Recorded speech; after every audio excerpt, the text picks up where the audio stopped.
मित्रों, भगवान शिव जो देवों के देव महादेव हैं, जो त्यागी और तपस्वी भी हैं, उनमें नृत्य और संगीत का वास है, तो उनसे ही इस संसार को गति मिलती है। वैसे तो मित्रों, आपने और हमने भगवान शिव से जुड़ी कई लीलाओं के बारे में सुना और पढ़ा जरूर होगा, लेकिन क्या आप ये जानते हैं कि क्रोध आने पर भगवान शिव अपने भक्तों को भी दंडित करने से पीछे नहीं हटते हैं।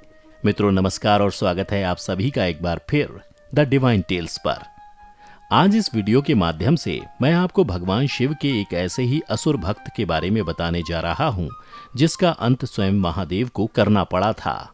आखिर कौन था महादेव का वो असुर भक्त और किस कारण भोलेनाथ को लेने पड़े थे उसके प्राण, ये जानने के लिए बने रहिए वीडियो के अंत तक। मित्रों, हमारे शास्त्रों में मिलने वाली एक पौराणिक कथा के अनुसार महिषासुर का पुत्र गजासुर अपने बल से उन्मुक्त होकर सभी देवताओं का उत्पीड़न कर रहा था। ये दानव जिस जिस दिशा में जाता था वहां तुरंत ही सभी दिशाओं में भय छा जाता था। एक बार घमंड में चूर गजासुर काशी के यज्ञकर्ता ब्राह्मणों का यज्ञ खंडित करने जा पहुंचता है और फिर गजासुर की दुष्टता से ब्राह्मणों के यज्ञ में विघ्न पड़ जाता है।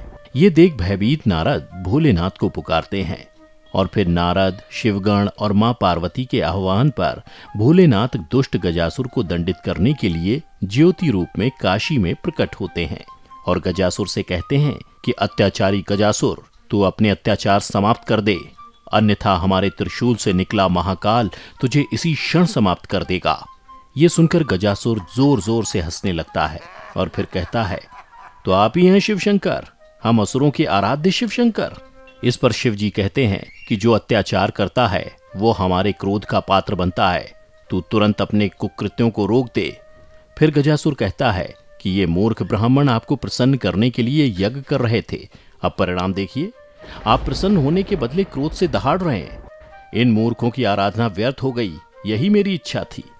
गजासुर की ये बातें सुनकर भोलेनाथ कहते हैं कि हे दुष्ट गजासुर, तुझे तेरी करनी का फल अवश्य मिलेगा। देव हो या असुर, मनुष्य हो या पशु, जो अधर्म और अत्याचार में लिप्त हो जाता है वो हमारे हाथों जीवित नहीं बचता है, और जो सच्चे मन से हमारी आराधना करता है हम सदैव ही उसकी रक्षा के लिए तत्पर रहते हैं। इतना कहते ही भगवान शिव अपनी शक्तियों से हवन कुंड को पुनः प्रज्वलित कर देते हैं और इसी के साथ मूर्छित हुए ब्राह्मण भी उठ जाते हैं। फिर भगवान शिव गजासुर से कहते हैं कि तेरा ये विराट शरीर सदा के लिए छोटा हो जाएगा, तेरे दुष्कर्मों के कारण तेरी चमत्कारी शक्तियां समाप्त हो जाएंगी। और शिवजी के ये कहते ही गजासुर का कद छोटा हो जाता है। इसके बाद महादेव गजासुर को पाताल लोक लौट जाने की अंतिम चेतावनी देते हैं, लेकिन गजासुर वापस जाने से मना कर देता है। वो कहता है कि उसने पाताल लोक जाने के लिए कठोर तपस्या नहीं की थी, उसने ब्रह्मा से वरदान पाताल लोक जाने के लिए नहीं लिया था, और हम असुरों के आराध्य होने के नाते आप मुझे मार नहीं सकते हैं। मैं पृथ्वी और स्वर्ग जाकर असुरों का ध्वज अवश्य फहराऊंगा। इस पर भगवान शिव कहते हैं कि तुझ जैसे दुष्ट असुर के आराध्य हम नहीं हैं। मित्रों, गजासुर महादेव की बात मानने के बजाय उन पर ही प्रहार करने लगता है, जिसके बाद दोनों के बीच भीषण युद्ध होता है। गजासुर एक एक कर अपने सभी चमत्कारी शस्त्रों से भगवान शिव पर प्रहार करता है, लेकिन भगवान शिव अपनी शक्तियों से सभी शस्त्रों को विफल कर देते हैं। अपनी हार और मृत्यु देखकर गजासुर भगवान शिव से कहता है कि हम असुरों के आराध्य होकर मुझ असुर को ही मेरे ही शस्त्रों से पीड़ित कर रहे हैं, क्या यह अन्याय नहीं है? इसके बाद क्रोधित होकर गजासुर अपने वास्तविक रूप अर्थात गज के रूप में आकर भगवान शिव पर वार करने का प्रयत्न करता है, लेकिन इसमें भी विफल हो जाता है।